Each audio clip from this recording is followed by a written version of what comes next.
So in the last video we were speaking about Bitcoin and how it were at this little spike up and down, and we were talking about how it was more than likely going to come here, and it could have bounced there, or it could come down to here, and that's what it's done. And believe it or not, in this spike down, $25 billion was liquidated in long positions.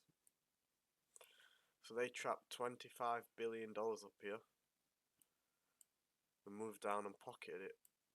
So what am I looking for Bitcoin to do next? Well, it's had a peak formation here. It's done level 1 and level 2 here, 2 times the ADR, around 50,000 pips, 47,000 pips. The ADR is 25,000 pips, so that's peak formation drop. So it's pretty much done it to the pip, and there's a reason, because the smart traders all had take profits down here, and the market makers wanted to recover their liquidity from the vector candle here. Now I'm looking for a small rise up and then another drop into this liquidity pool here, then another drop into this liquidity pool down here, which is full recovery of every green vector candle on Bitcoin, which means the market makers essentially would be covering their asses from their short positions and getting loads of long positions on the way down. They pocketed 25 billion here. Oh, they might see another 15 billion down here. Let's go back down. Now, on my first video I was talking about how Bitcoin is the probable chance of it blowing up is high, and I still believe that. Until we break 29k and 28k, I am still bullish. But as a trader, you have to accept that it could come down here, and the market will move how it wants to, and not how you want it to. So you got to manage your risk accordingly. That's why I'm in no long position at the minute. Fuck that. Now, that's a bit dirty. You can't see it throw right in. Daily. We could come down and create another pin to the low, which would be the third pin. Like we had 3 pins here. Or from here, could just move sideways and go straight back up and not do the drop level 3. But the drop level 3 will more than likely happen because everyone wants Bitcoin to go up at the minute, so why would they not want to pocket some more money from all the people that are long and wipe them out, then move higher or move lower? I'm fine with either one, quite honestly. The probable chance of it moving higher is better than the probable chance of it going lower at this point. And I'm looking at this pattern, and it's a forex pattern. Now I think I actually have it somewhere to show files. There we are. Now this is not what I'm basing it off to do, but this is what I'm looking at for it to do. So down here, you can't see if you zoom out. Down here, you got this. Move up, push it up, go back down, push up. Then have a big straightaway up. Have a W formation in here. Push it straight back up.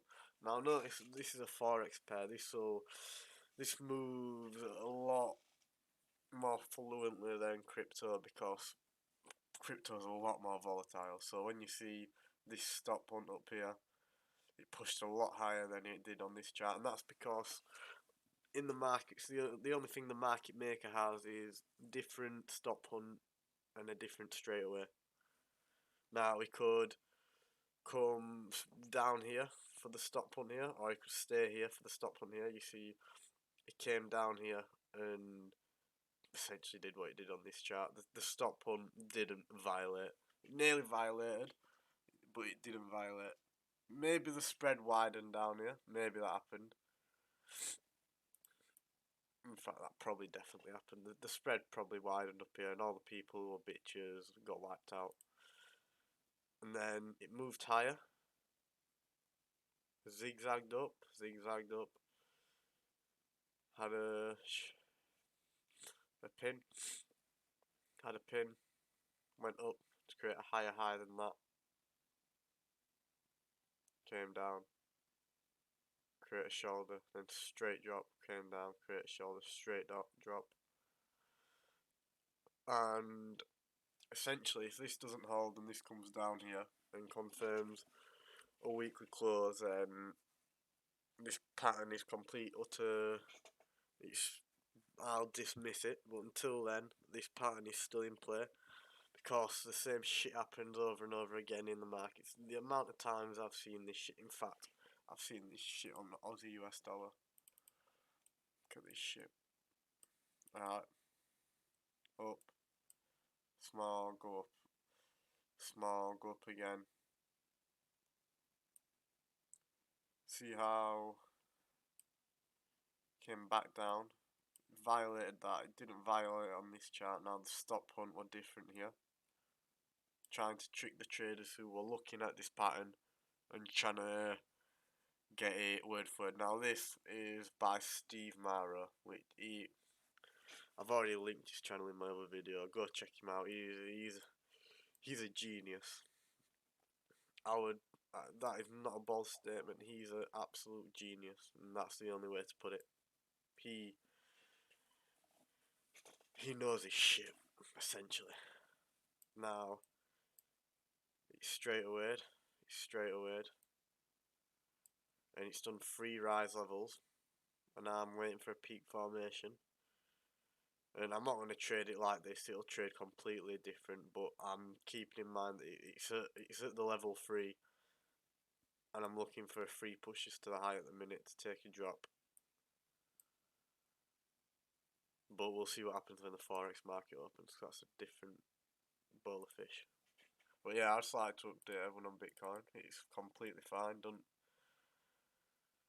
Don't take any positions. Don't even, if you see a YouTube video, don't buy crypto cost of it. Don't sell crypto cost of it. That's with any YouTuber. I've had my own experience when I've bought because a YouTuber said to buy, and I've sometimes made money and I've sometimes lost money. It's not worth it. Take it from my experience. It's not worth it doing what other people tell you to do. You make your own decision up in the market and you stick to it. You put your money where your mouth is and you stick to it. Right, I'm gonna end it. Next video will be about trading psychology in general. I'm gonna get that done right now. So after this video, that video will be pumped out. Goodbye.